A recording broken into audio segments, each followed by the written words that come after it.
밑빠진 독에 물 붓기였어요. 지금도 이제 쌓여있는 재고 때문에 직원들이 이제 고생하시죠. 이 카톡이 그 증거예요. 그 재고를 볼 때마다 이제 피 말리는 경우가 되게 많았던 게 먼지는 둘째치고 습기와의 전쟁이에요. 더군다나 이제 유통기한이 있으면은 한숨부터 나와요. 저는 지금 월 인건비로만 지금 한 2천원에서 3천만 원 정도 이제 지출하고 있는데 온라인 셀러 겸 이제 물류지에서 대표자로 일하고 있는 포지션이에요.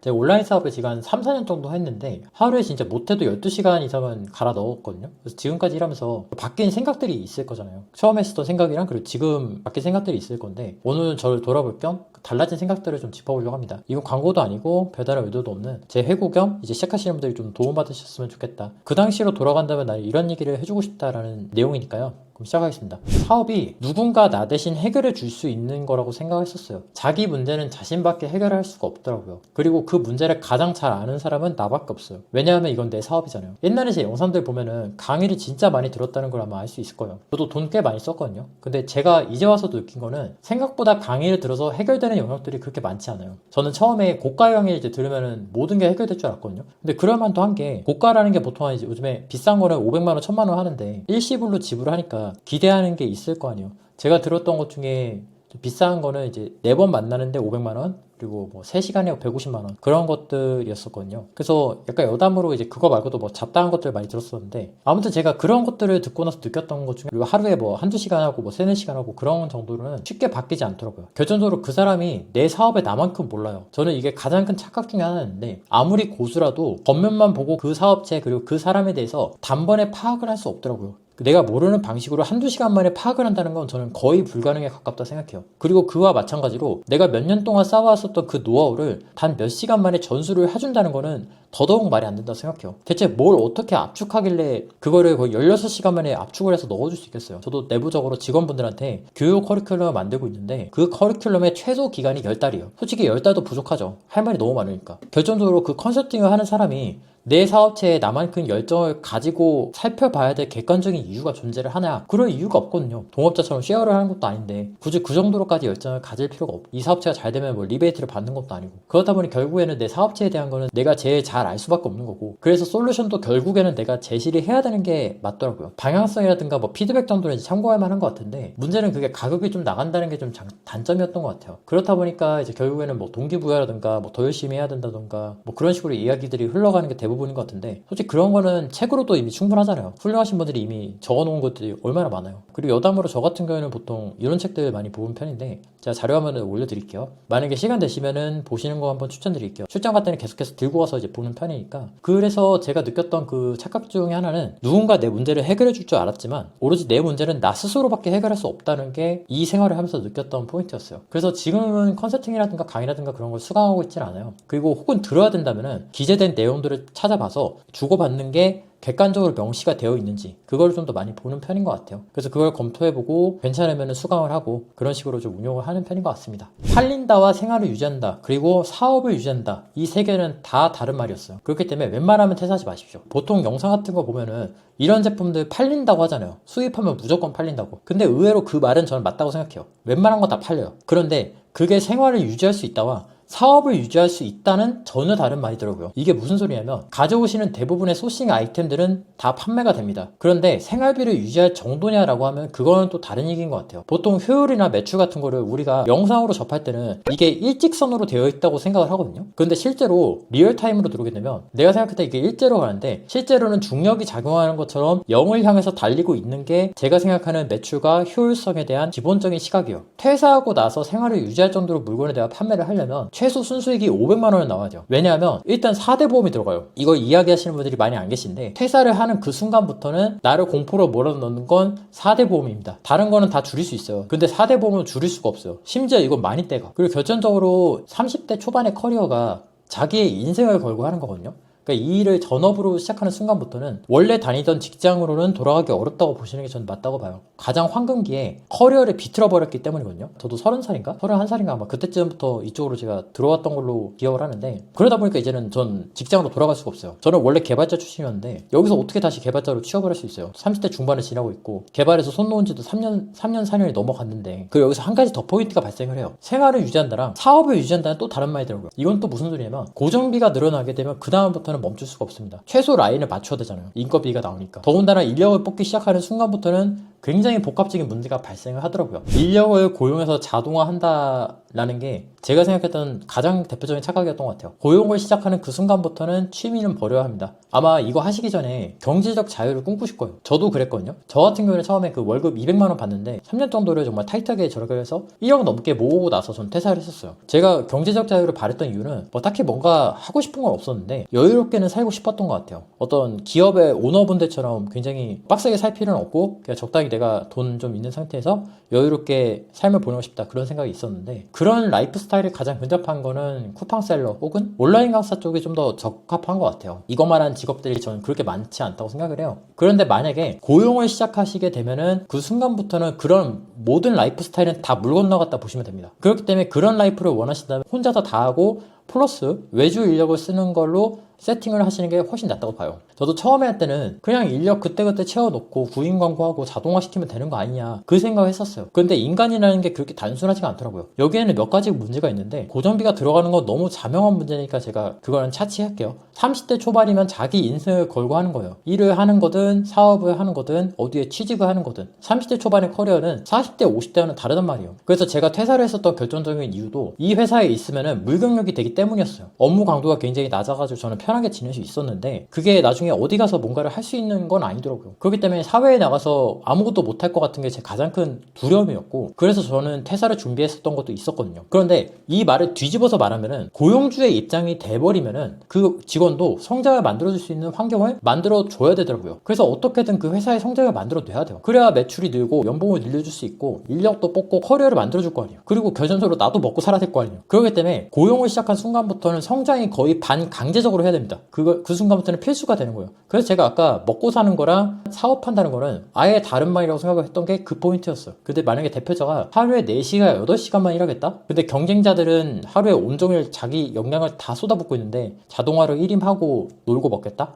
만약에 그게 가능하신 분들은 너무 부럽습니다. 저는 그런 게 안 되더라고요. 그렇기 때문에 기본적으로 업무량이 많을 수밖에 없는 거예요, 대표자들이. 저도 그런 이야기 진짜 많이 들어요. 너는 왜 일만 하냐? 이 길을 선택한 시점부터는 그게 당연한 말이라고 생각을 해요. 저는 그만큼 내가 일을 못하니까 잘할 때까지 연습하는 것도 있지만 성장을 만들어야 된다는 그런 책임감이 있기 때문에 더 열심히 하는 것 같아요. 그리고 그 환경을 만들어줘야 되는 게 저는 대표자의 책무라고 생각하거든요. 그래서 저는 만약에 본인이 노마드 라이프를 즐기겠다, 그러면은 고용을 꿈도 꾸지 않는 게 좋습니다. 그리고 내가 누군가를 가르친다는 건 정말 굉장히 높은 난이도이기 때문에 진짜 화병 날 거예요. 자식들도 내 맘대로 안 되는데 자기 주관이 뚜렷한 성인들은 오죽할까요? 심지어 가르치면서 내 돈도 그 스트레스는 정말 말로 못합니다. 그래서 잘 되면은 그 직원을 고용해서 확장하려고 하는데, 저도 그거를 옛날부터 많이 들어왔었어요. 근데 지금은 만약에 본인의 라이프 스타일이 제가 초창기에 했었던 그 생각을 갖고 계신 분이라면 처음부터 그냥 내가 1인 체제로 가고 외주를 적극적으로 활용하는 방향으로 가셔야 된다는 게 제 생각이에요. 그리고 개인적으로는 저는 이 길을 선택한 순간부터 적당히 하겠다는 좀 애매한 말이라고 생각을 해요. 이게 자본주의에서 좀 어떻게 보면 모순 포인트가 아닌가 싶은 것이, 경쟁이잖아요. 나는 30씩 쏟아붓는데 경쟁자들은 뭐 70, 100씩 이렇게 쏟아붓고 있잖아요. 나는 가만히 있고 쟤네들은 더 열심히 하는데 내 매출은 유지가 된다? 이게 맞지는 않다는 게 일단 기본적인 생각이긴 해요. 그래서 바뀌는 점이라면 자동화한다는 건 쉽지 않고, 만약에 고용을 시작하게 된다면은 개인 시간이 거의 없다고 보셔도 되는 게 맞다고 생각합니다. 부업하면 더 잘 될 줄 알았어요.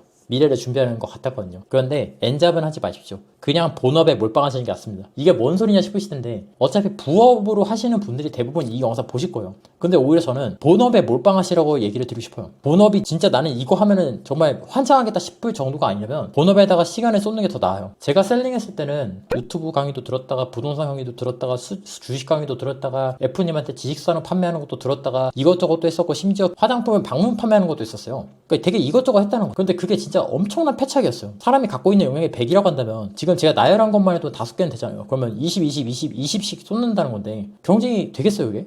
능력치가 다 비슷하다고 한다면 더 많은 시간을 쏟는 사람이 사실상 더 앞서갈 수밖에 없는 건데, 거기서 일단 경쟁이 안 된다는 게 첫 번째 문제고, 그리고 본업에서 만약에 돈을 잘 벌고 있잖아요, 이미. 그러면 거기에다가 시간을 더 몰아줘야 됐던 것 같아요. 그러면은 훨씬 더 빨리 됐었을 거라는 게 제 생각이긴 해요. 0에서 그걸 100으로 끌어올리는 거랑 100에서 120으로 점프 뛰는 거는 완전히 다른 이야기더라고요. 추세 추종이라 하죠, 모멘텀. 그러니까 모멘텀이 붙은 거에다 더 잘해주는 게 낫다라는 생각이 들어요. 그런데 저는 그 방향을 완전히 다르게 한 거죠. 엔잡을 하겠다는 건 0에서 100까지를 끌어올리겠다는 뜻과 똑같아요. 자기의 집중력을 분산시킨다는 거잖아요. 제가 했었던 그런 노력들이 경험자서는 됐겠지만 그게 냉정하게 굉장히 큰 가치를 가지고 있느냐고 한다면 그건 잘 모르겠다는 게 제 생각이긴 해요. 지금은 좀 확신하기도 해요. 차라리 본업 한 개만 마스터하시는 게 애매하게 엔잡하는 것보다 훨씬 가치가 있어요. 이미 시작하신 분이 이 영상을 보신다면 카테고리는 기존에 하고 있던 거 한 개만 미시는 게 낫고요. 시작을 하기 전이시라면 본업에다가 시간을 더 쏟아드시는 게 더 낫다고 생각을 해요. 우리 삼국지 게임 하신 분들은 아마 이해가 정말 빠르실 건데 여포 하나 등용하는 게 간홍을 등용하는 것보다 훨씬 나아요. 그러니까 하나에서 짱 먹는 게 훨씬 낫다라는 거죠. 그래서 저는 그런 의미로 강의를 안 하고 있어요. 보통 제가 만나는 10명 중에 7명은 강의를 왜 안 하냐는 질문을 진짜 많이 받아요. 그래서 안 하는 거예요. 만약에 제가 여기서 강의를 추가하게 되잖아요.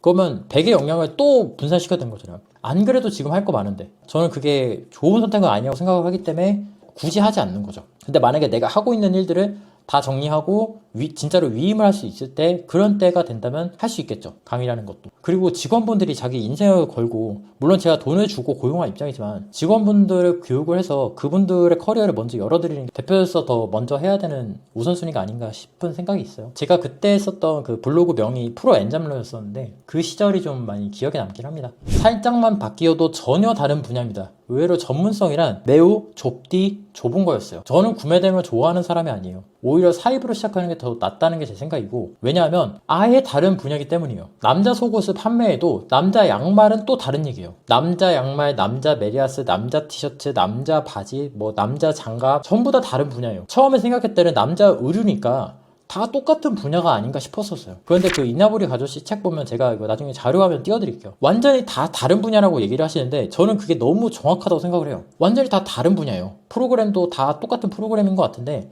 파이썬 다르죠, C 다르죠, 자바 다르죠. 완전 다 다른 거란 말이에요. 내 사업을 제일 잘하는 사람은 나밖에 없다고 했는데 그게 그런 이유도 있어요. 그 사람의 전문 분야가 나랑 겹칠 확률은 거의 없다고 보셔도 돼요. 특히나 유튜브에서 찾는 사람 중에서는 분야가 조금만 달라져도 아예 달라요. 만약에 나는 다 정통한다고 생각하시다면 내 회사에서 내 팀원이 정확히 무슨 일을 하는지 아시나요? 거의 없을 거예요. 조금만 달라도 완전히 다른 영역입니다. 그래서 컨설팅도 저는 웬만하면 할 필요가 거의 없다고 생각하는 것 중에 하나가 내가 만약에 남자 바지를 팔고 있어요. 근데 만약에 그 성공했던 사람이 남자 상의로 성공했던 사람이었어요. 그러면은 다른 얘기예요. 상의로 성공한 사람과 하의로 성공한 사람은 그게 달라요. 물론 일맥상통하는 부분이 있긴 하겠죠. 그렇지만 그만큼 리스크를 떠안아서 사업을 성공시킨다는 그 난이도를 고려했을 때는 그거를 같은 필드로 본다는 게 쉽지는 않다는 게 제 생각이긴 해요. 그래서 시작할 때 저는 구매 대행 말고 사입으로 시작해야 된다고 생각을 하는 게 사입이 좀 더 포텐셜이 넓기 때문인 것 같아요. 이게 비유가 와닿을지 모르겠어요.